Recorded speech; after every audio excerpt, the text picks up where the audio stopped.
It's really great to be asked to come and do this talk. I'm hoping I can get empathy from you and evoke empathy because I've actually got a very bad cold. I don't usually sound as much like Bet Lynch from Coronation Street. In fact, lots of you won't remember Bet Lynch. I'm looking for the older people to empathise with me on the Bet Lynch of Coronation Street. Empathy, for me, I think is a really important thing, and it's something that, even thinking about doing this talk, I've ended up observing it in everyday life. So all the time I've had extra ideas, and I know a lot of us were empathising with each other as speakers behind here today, panicking over this 18 minutes more than anything, because I think we've all got lots we want to say and enthuse you with things.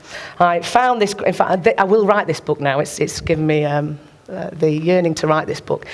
One of the things I think is this idea of Machiavellian, which is probably a bit off-putting for some people to hear that word.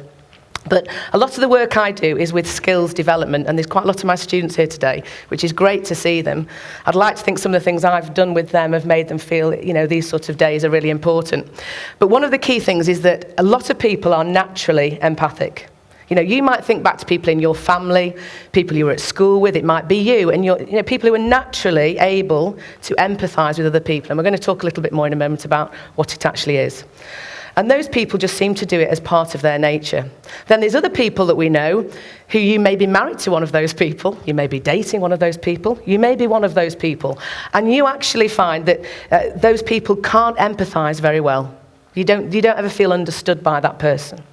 Now, one of the things I'm interested in is how to help people learn the skills to be better at interacting with other people so that we have a much nicer environment to live in, our relationships are more satisfying, our well-being is improved. And I do believe you can teach people how to be more empathic. People can learn the skills.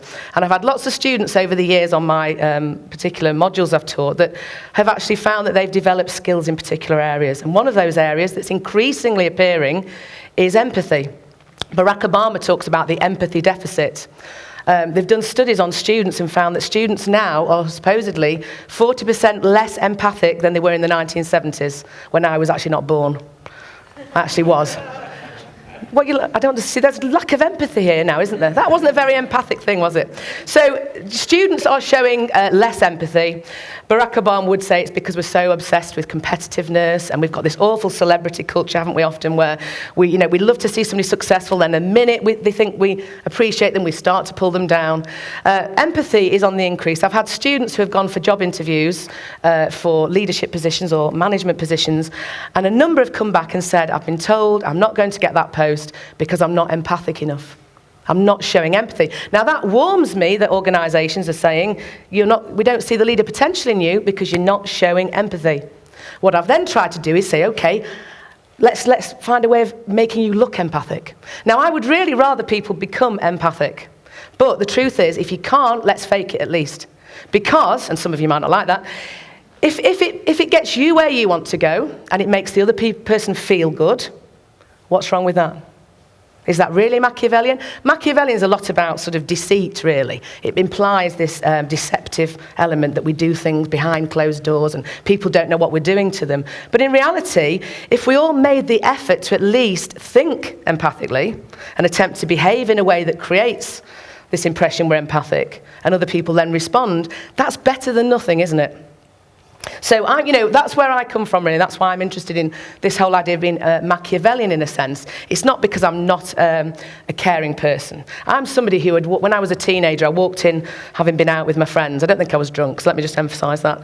And my mum was watching West Side Story. I walked in 5 minutes from the end and burst into tears.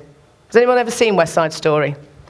My kids won't go to the cinema with me because I cry at all sorts. I'm a responsive empathist, if that's such a word.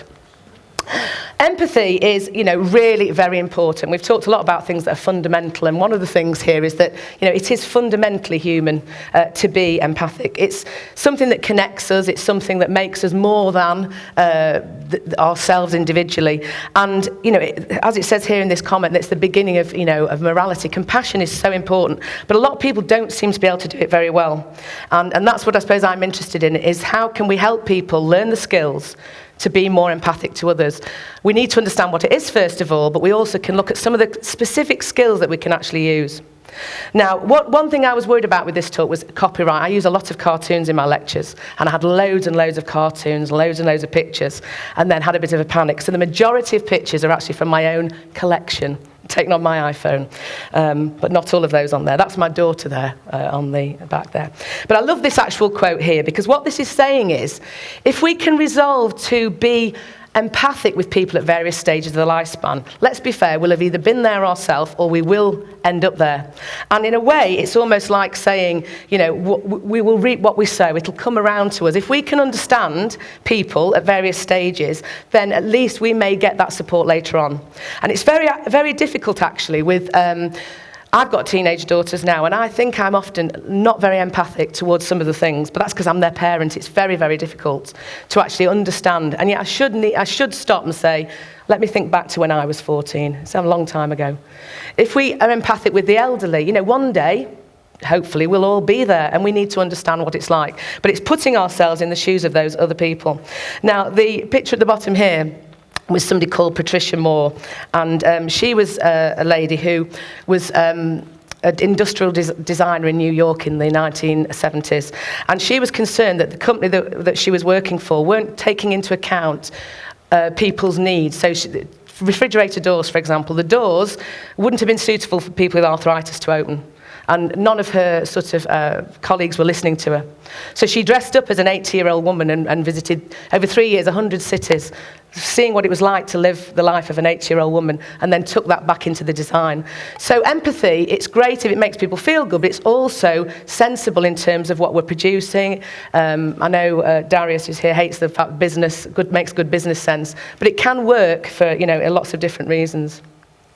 Now, one of the things I'm quite interested is, you know, whether or not empaths are born or made. And that's me. I was always Claude, I would have been with you there, standing at the gate, wanting to make friends, always as a big extrovert. But I think the thing is, we can't, you know, always understand whether people are naturally empathic or develop this over the lifespan. And I can think back to, I think I was probably a Machiavellian empath at a very early age. And I remember two girls, they were twins, that's why there was two of them, came back from being off school with chickenpox, and no one would go near them because they still had the scarring of and I thought, you know, those poor girls, they must be feeling really awful to have come back to school and no one wants to bother with them. And they had sweets. So I played with them. Another lad had diarrhea on the way. You know, on school trips where you have to hold hands on a school trip with somebody next to you, and he had diarrhea at the library, and no one wanted to walk with him. And I did, but I didn't hold his hand. And I think at that age I had an inherent understanding of contamination and infection. But at the same time, I also remember being quite manipulative. There was an older lad who I think I quite liked the look of at school, and I kept thinking, how am I going to get him to play with me without me actually saying what I want? So I remember standing there, and I thought, if I look really sad and lonely, maybe he'll come over. And I still do this now when I go out. And I was sort of looking sad. And eventually this poor lad, who was obviously a natural empathic, came over, and then the game was over, and I said I didn't want to play. I was 5, by the way, so it's obviously always been part of my nature. But I look at my own children, and I've got 2 daughters, and one's always been naturally empathic. She's always been really good at connecting with people. I can remember even as a little toddler, she was 2 or 3, and there was a lady, a wheelchair user, and she went across to this lady, and she just touched her arm. And it was really quite sweet, actually. It was like a connection between my daughter and this lady. And she used to always sense things, whereas the other one finds it very difficult. Lovely girl, but she even said to me the other week, thing is, Mum, I don't do sympathy and things like that very well. I'm not very good at it. She said, you see, like with you, because I've not been a parent and I'm not old like you, I find it very difficult to empathise with you. She actually used the word sympathy. And if ever you cry, I don't know what to do. If it's my friends, I do, and I don't know what to do with you. And that's this whole thing, going back to the other slide, about how putting ourselves in the position of someone else that we may not have been in their life stage yet, it makes it very difficult. But I actually think that, you know, we may be born more empathic, but that we can actually nurture it over time. And this whole thing about walking in another's shoes is very important because, you know, back to Native American culture and proverbs, it was, don't judge a man until you've walked 2 moons in his moccasins. And this whole symbolism of shoes, one of the most symbolic sort of films, I suppose, in Western culture is Dorothy, who ends up in another woman's shoes, which is terrible, and goes on a journey And then it eventually ends up home and finds that, she was home all the time. But we've got lots of issues around shoes and symbolism of shoes. And walking in another person's shoes is very, very difficult. It's not comfortable and it's not easy. And if ever you've had anyone try to make you wear another person's pair of shoes, I had a relationship years ago, and this person had bought a pair of second-hand walking boots that they thought were fantastic. And they were insisting I should wear them because they were so expensive, new. And those had already been moulded to another person's feet. And I sat there at night with surgical spirit on my skin and sat in a bucket of water, with feet in a bucket of water, trying to make these shoes mould to my feet, and there was absolutely no way that they would feel comfortable on me. And that's often how it is with other people's lives. We're trying to understand them, we're trying to empathise with them, but it's already been moulded, it's had all these other aspects, and we can't quite see things from their point of view, so it's actually very difficult. But we can gain so much from doing that. One of the things we have an issue with is this sympathy versus empathy. What is it actually? And I don't think I'm very good with sympathy. I actually, preparing this talk, think I'm not that great with empathy either, because I like to solve problems. So if somebody comes to me with a problem, I'm instantly in problem-solving mode. And I think sometimes that overrides the need to actually just listen to what that person wants to do. But sympathy and empathy, sympathy, for example, might be when you send a card to someone who's had a bereavement, and you're expressing that you understand that this thing's happened. Empathy, I think, is more when you can reflect back to them how they're feeling. A lot of people, when they've lost a loved one, say they never talk about the person who's died. They never mention that person to me. And an empath or empathic person would say, oh, it was, Margaret was great, wasn't she? Yeah, she was such good fun. I miss Margaret, don't you? And be able to talk about that person. And that's the sort of difference. So the way you speak and the kind of words you use will really show the difference between your behaviour being empathic or sympathetic. So, an example, I'm sorry that you didn't get your promotion, or I feel your disappointment. Empathy is not some of these things. And again, that's when I look at that list and I think maybe I'm not always as empathic as I should be. But many of us here will probably do that thing where we talk to somebody and we go, oh yeah, let me tell you about my experience. That happened to me, only worse. Or you're mentally rehearsing your next story of what happened to you. And that's the sort of thing that often I think some of us feel is empathic because we're sharing and disclosing, but taken to excess, it isn't. So we have to be very careful that what we're doing is actually empathy. So empathy is, that's me looking very mean and moody, I think, or hungover, one of the two. But empathy is understanding another person's needs and challenges. What does another person want? And what we do in life, we're very critical of other people, much more critical than we are of ourselves. But we're trying to get an idea about what that person needs, what challenges they may be facing, the kind of behaviours that they typically do, and being more tolerant, and their personality. Also, what gives people joy? Empathy isn't always about listening to somebody's problems. It's also sharing people's happiness often. And if you're somebody who isn't currently happy, it's a lot easier to go, oh, the green-eyed monster. The inner bitch is something often, or the inner bastard, where you're going, oh, God, I wish the boyfriend had finished them because I'm on my own. Or you hear somebody's just split up with a wife. Great, that means I can go to darts with them, or I can go out with them. But, empathy isn't just about negative things. It's putting yourself in that person's position and saying, what would they actually like? One of the important things about empathy is that we have to ask the right questions, and we have to listen carefully what people say, but then we have to store that information, and we then need to recall it at a later date, and then we need to act on it. Sometimes it's enough to just say, how do you feel? Or I understand how you feel. Other times we need to follow that up and do something constructive. And I once met him in one of his hotels in Lisbon. I'd been looking at his book and it had a picture of him on the front, and he happened to be there at breakfast.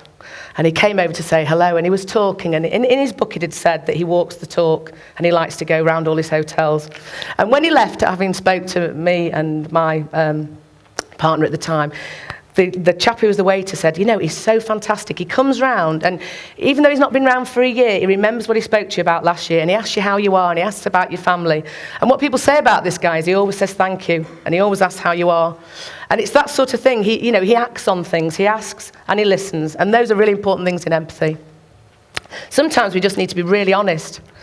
We can't be empathic if someone comes to us and we want to be understanding, but we haven't got time. And what we end up doing is, I'm on the phone, or we're not really listening. Sometimes it's about being honest. I can't actually listen to you now, or I can't talk to you now. One of the things is that throughout all of this is what we call unconditional positive regard. Self-esteem, we believe, largely comes from this in childhood. If you felt valued for being who you were, regardless of what you achieved or did. And that, I'm only showing that because a student of mine from about 8 years ago sent me that mug through the post the other week, and I didn't have a clue where it came from. But I'd admired it on her Facebook page. She put a picture of one. And out of the blue, this mug came from nowhere. People said, oh, it must be a secret admirer. I bet he's good looking. I was thinking, oh, lovely. But I was more pleased that it was one of my students because she'd seen that I liked something, and unconditionally, out of the blue, this mug appeared, and it meant the world to me. And, I'll ask you, how many people in your life do you actually show unconditional positive regard to? Are there people out there that you need to just tickle, the tummies now and again, even though they've not done anything particularly important, but you can show them that you value them and understand them? This is just an example of, I use this manipulation with empathy because my mum will always cry if I put the right thing in a card. So I do it every year because she loves it.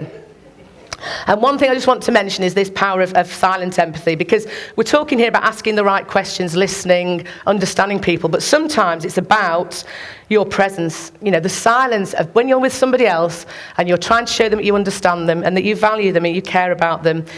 A lot of it's about eye contact. And when you look at children often, I don't know if anybody's had children and babies, but babies often seem very, very wise. And then they start to speak and you realise they're not. But it's something about that eye contact with you. And they're looking at you. That's my little niece. And touch, of course, is also. Touch is very powerful. We're not allowed to do it a lot at work. But, well, you can. But you're more likely to get money returned if you've actually had a physical. If you put your hand on somebody's arm and say, can I have that £5 back? You're more likely to get the money returned. And it shows that connection. And of course, smiling is very, very important as well, because that's more likely to bring about more smiling from other people. One thing I just want to mention, a couple of things before I finish, is the problem with empathy is it's one of these difficulties because it can give us an incredible amount of pleasure and bring lots of positive outcomes, but it also can be very painful if we absorb other people's problems. And if you are somebody who's incredibly empathic, the chances are that you might get told a lot of people's problems, they spend a lot of time talking to you, and it might be very difficult then to take all of that on. And it goes right back in a way to this idea of the Machiavellian guide to empathy, is that I think there's nothing wrong with being more cerebral in your empathy, knowing what needs to be said, knowing what the person needs, saying the right thing or not saying the right thing, and being just understanding, but being able to keep that distance. Because if you're too emotional and you get too strong sense of feeling from other people's issues, then often that can actually cause problems for yourself. So you've got to get this balancing act. But if we are empathic towards other people, it can actually lead to better health for us. It can lower blood pressure, manage stress. So it's, it can be really useful for our own soul if we're somebody who naturally doesn't find it easy to, sense the emotions of others. But one just parting shot really is that, I knew I didn't need those really. But one thing is, I think where a lot of this problem stem from is that we're not empathic enough with the self. We're all out there trying to be understanding of other people. A lot of the people I deal with haven't got enough good self-understanding. They're not tolerant enough of the difficulties they're facing. They're not sensitive enough to their own needs. They don't take enough time to actually consider what they need and understand themselves and self-accept. One of the things that's guaranteed to make students who come to see me cry is when I say, please go away and be kind to yourself. Because a lot of us aren't kind to ourselves. We're talking here today about humanity and being kind to other people. A lot of us are not kind enough to ourselves. We don't accept our little funny ways. We're trying to be so perfect and paint this picture of ourselves out there on the wider screen. And we're not understanding enough and kind enough to ourselves. And if we are, we're more likely to be able to show kindness and empathy and compassion to other people. Now, when I need to be kind to myself, nothing better than a peanut butter crumpet and a mug that was bought for me years ago. Now, I said there was one prop, and I was going to actually wear these. You're worried now, aren't you?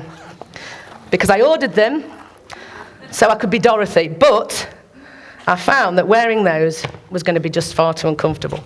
And really, what I'd really like to have come in was those, because they're nice and comfy. And one thing I would say is, being empathic and trying to understand others and ourselves, it's so much easier to stay in our own comfy slippers. But if we actually go and spend the time to put ourselves in somebody else's shoes, it can lift us, which is one of the things you mentioned, Claude. It can lift us up because we get that greater sense of understanding of others and the positive impact of that. Okay? Does anybody want these now? Thank you.